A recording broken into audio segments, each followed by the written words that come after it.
My name is Heran Genene, and I'm from Toronto. I was born in Toronto, grew up in Mississauga, spent a brief time in Oakville, then back to Toronto.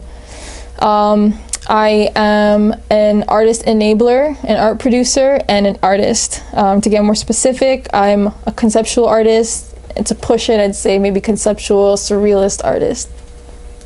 So as a concept artist, I usually work with materials like, like some tangible, so something like Lego or like wearables.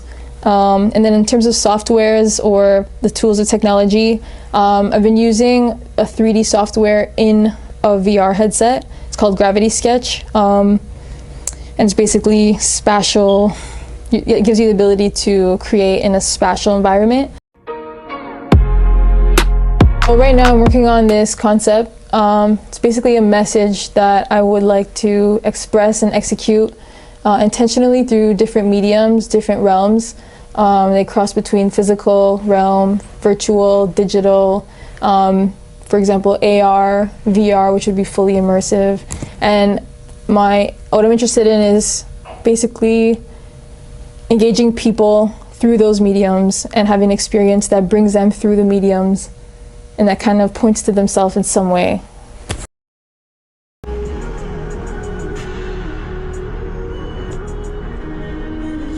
In terms of a framework of thinking, there's this reference I always sort of draw to, or that I draw from, which was this experience. So as a kid, probably grade 7, 8, I played basketball like in school. I was so passionate about it. And then one year, someone gives me NBA Live 2006. That's a video game, so I was playing it on the computer. And the way you play that video game is from a top-down view. You control all the players, you see everything going on. And then the following season, I was playing again, and my game drastically improved in first person. And that was because I had a new sense of awareness on how to navigate the court in first person because of how much I was seeing patterns and plays from the 2K version.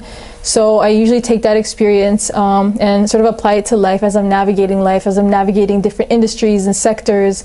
It's kind of like being outside of myself and seeing how I'm navigating those spaces, and then sometimes being present and navigating those spaces. And I think both call for different,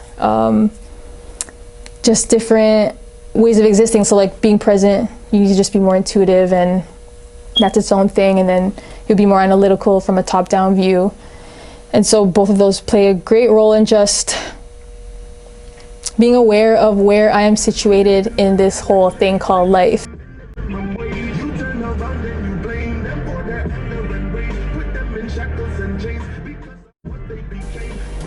So in the last 8 months, I became exposed to Asad Raza, who is an art producer.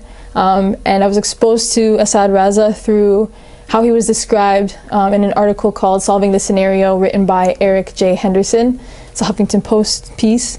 But super brilliant how the author kind of, not contextualizes, but explores the meaning of what the role of the art producer is and how inherently it's ambiguous in nature. I think it requires the skills of someone that is a conceptual artist or conceptual thinker. And I can, just drawing from the article, I'll define what the role of the art producer is in 2 ways. One is clearing obstacles for the artist, and the second is to further participate in creating a context for the viewer. And that's sort of held together by this premise, again explained through this article, which states that if the highest form of art is truth, then over time even the artist fades.